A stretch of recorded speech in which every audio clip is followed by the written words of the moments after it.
À la suite de l'élimination surprise de Stéphane dans les 12 coups de midi, Alexandre, jeune étudiant en médecine de 21 ans, s'est installé sur le pupitre du maître de midi. Pour Télé Loisirs, il a donné sa première réaction. Un nouveau chapitre s'ouvre dans les 12 coups de midi.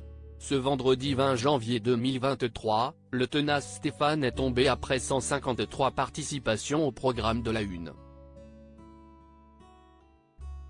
Le 5e plus grand maître de l'histoire du jeu cède sa place à Alexandre, jeune étudiant en médecine de 21 ans.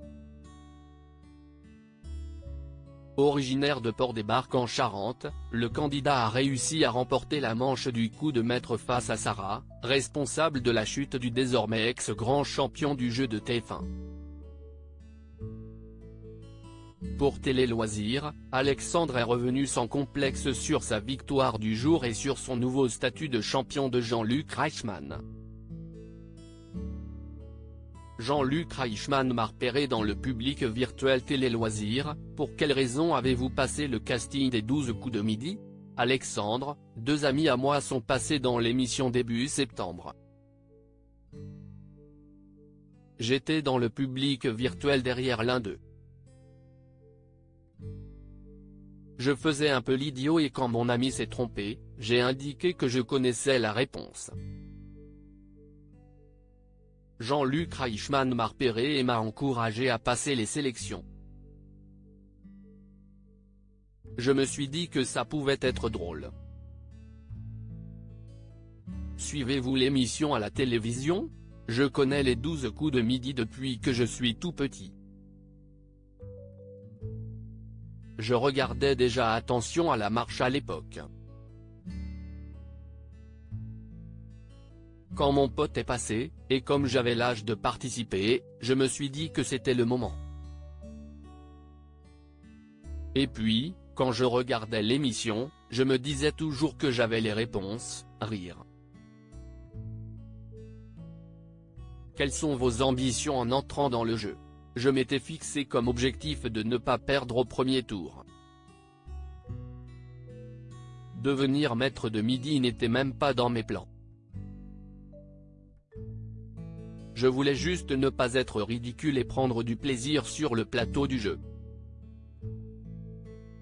J'étais chamboulé quand Stéphane est défait, que vous dites-vous?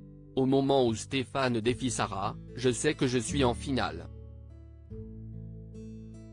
Je me dis que ça devient sérieux quand je vois que Sarah trouve la bonne réponse.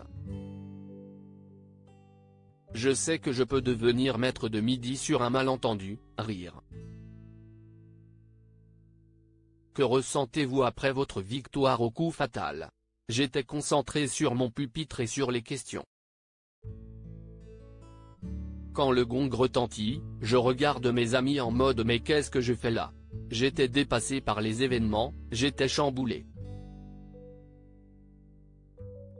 Quand je me présente face à Jean-Luc pour le coup de maître, je me demande encore ce que je fais là.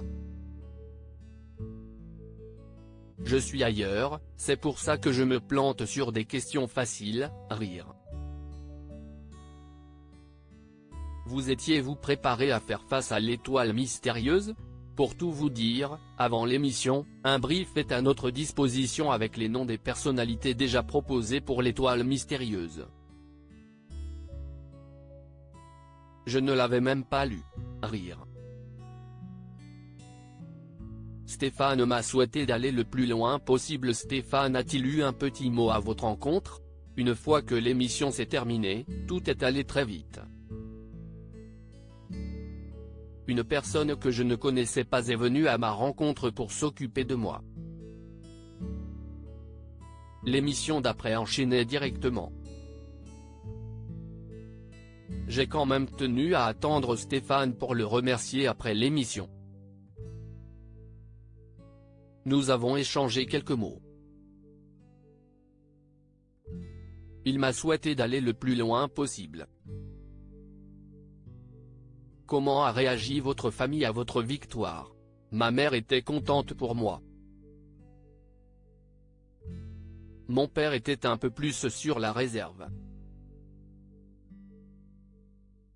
Il ne voulait pas que je me repose sur mes lauriers ni que le jeu ne me déconnecte pas de la réalité.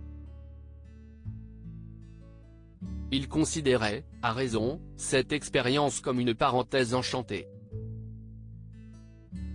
Quel souvenir gardez-vous du jour de votre victoire? Je dirais un mot, le culot. Comme le dit Jean-Claude Duss, oublie que tu n'as aucune chance, sur un malentendu ça passe. Rire, j'y allais sans conviction et je me retrouve avec une jolie victoire à la clé. À lire aussi j'étais un peu gêné, Sarah, la candidate qui a éliminé Stéphane dans les 12 coups de midi réagit à lire aussi stupeur. Stéphane est éliminé des 12 coups de midi après 153 participations, découvrez sa réaction.